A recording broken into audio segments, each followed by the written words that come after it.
The surprising power of atomic habits.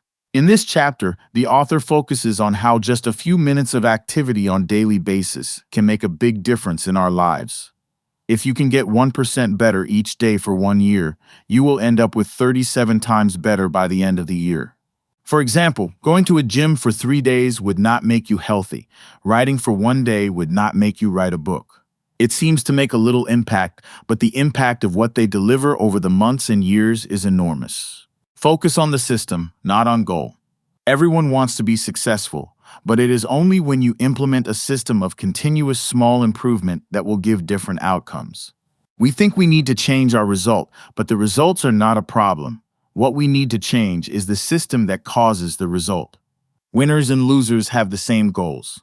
How your habits shape your identity. The author tells us about how we identify ourselves with identity. Often we try to change our habits, but it will be easy if we change our identity instead. For example, rather than saying, "I will read 100 books this year," say, "I am a reader." This simple step will make your journey very easy and enjoyable.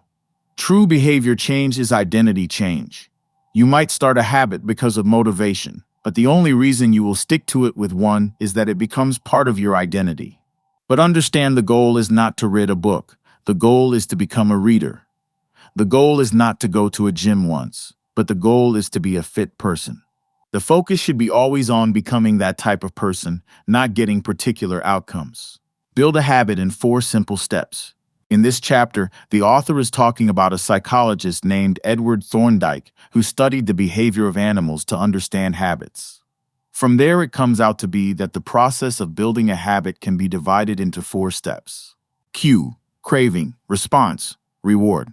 Law for making good habits is to make cue obvious, craving attractive, response easy, and reward satisfying. Also, the law of breaking bad habits is to make cue invisible, craving unattractive, response difficult, and reward unsatisfying. How can I make it obvious? How can I make it attractive? How can I make it easy? How can I make it satisfying? Make it obvious. Make the habit irreplaceable. On making a habit obvious, the author says many people think they lack motivation when what they lack is clarity. It is not always obvious when and where to take action. So, assign a particular time to start the habit, like, "I will go to a gym at date and time." Motivation is overrated. The environment often matters. It is said that we are more likely to work in a work environment. You can't work where all others are partying around. Our environment is the cue for the next action we are going to take. Hence, it is the first step to make a habit work. Our environment must be filled with productive cues and devoid of unproductivity. For example, want to think more creatively. Move to a bigger room, take a break from the space where you do your daily work, which is also linked to your current thought pattern. The secret to self-control. People who seem to have tremendous self-control, it turns out those individuals are not all that different from those who are struggling. Instead, they created a more disciplined environment. The secret of self-control is to make your cues of good habits obvious and cues of bad habits invisible in your environment. Make it attractive. How to make habit irresistible. Habit can be irresistible in a single-step formula. After habit I need, I will do habit I want. For example, after finishing this book, I will watch TV. After coming from a gym, I will check my social media. The role of family and friends in shaping your habit. We all have some sort of invisible peer pressure that pulls us in their direction from friends and family. One of the most effective things you can do is to surround yourself with people who have habits you want to have in yourself, or join a culture where your desired behavior is the normal behavior of others. How to find and fix the causes of your bad habits. There are many ways to address the underlying motive. One person might learn to reduce stress by smoking cigarettes. Another person eases their anxiety by going to run. Your current habit is necessarily the best way to solve the problem you face. They are just a method you learn to solve. You can change the learning by reframing your habits to highlight their benefits to make the habit more attractive. Make it easy. Walk slowly, but never backward. In this chapter, the author wants to tell us that we don't want the best approach for taking action. As Voltaire once said, the best is the enemy of good. I refer to this as the difference between being in motion and taking action. The two ideas sound similar, but they are not the same. When you are in motion, you are planning and strategizing and learning. This is a good thing, but doesn't produce a result. Motion makes you feel like you're getting things done. But really, you're just preparing to get something done. When preparation becomes a form of procrastination, you need to change something. You don't want to merely be planning. You want to be practicing. The law of least effort. The law of friction states that the greater the friction, the less likely habit will occur. Forks. If your goal is to do 100 push-ups each day, so start with 1 push-up each day. Only then you will be more likely to reach the habit effortlessly. Stop procrastinating by using 2-minute rule. 2 minutes rules state that when you start a new habit, it should take less than 2 minutes to do. For example, read before bed should be read 1 page. Study for class should be opening your notes. We rarely think about change this way because everyone is consumed by the end goal. But 1 push-up is better than not exercising. 1 minute of guitar practice is better than none at all. 1 minute of reading is better than never picking up a book. It's better to do less than you hoped than to do nothing at all. How to make good habit inevitable and bad habit impossible. The best way to break a bad habit is to make it impractical to do. Increase the friction until you don't even have the option to act. For example, if you want to make a reading habit, simply place a bunch of books next to your bed. Make it satisfying. The cardinal rule of behavior change.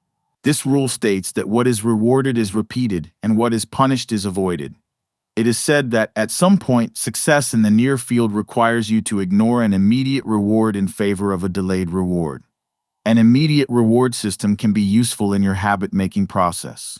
For example, if you want to drop a habit or stop eating out and too much, you can make a saving account for going on vacation, and each time you skip the idea of going out, you will transfer $50 into the saving account. Stick with your good habit. Habit tracking is the most useful and effective way to stick with your habit. Do it continuously after recording each measurement immediately after the habit occurs. By chance you miss one day, so try to get back into it as quickly as possible. Try not to miss 2 in a row.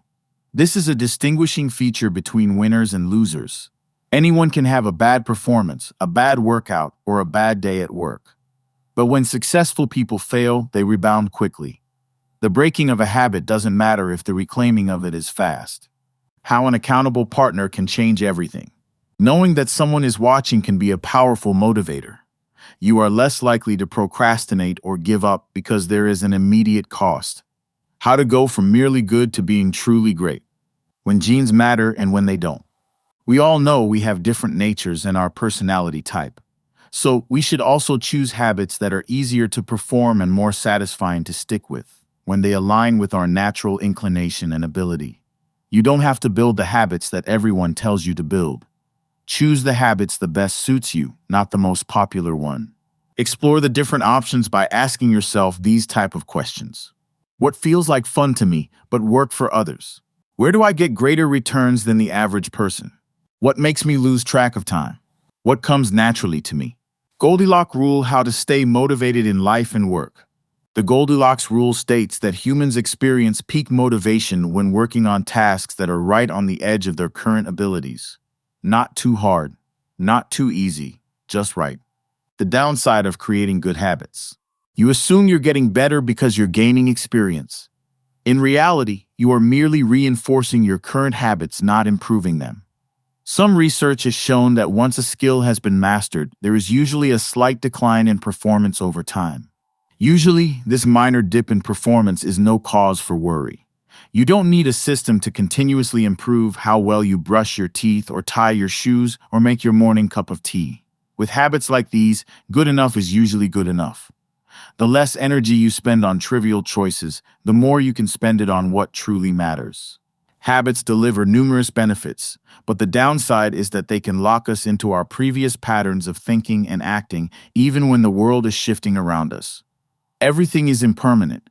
Life is constantly changing, so you need to periodically check in to see if your old habits and beliefs are still serving you.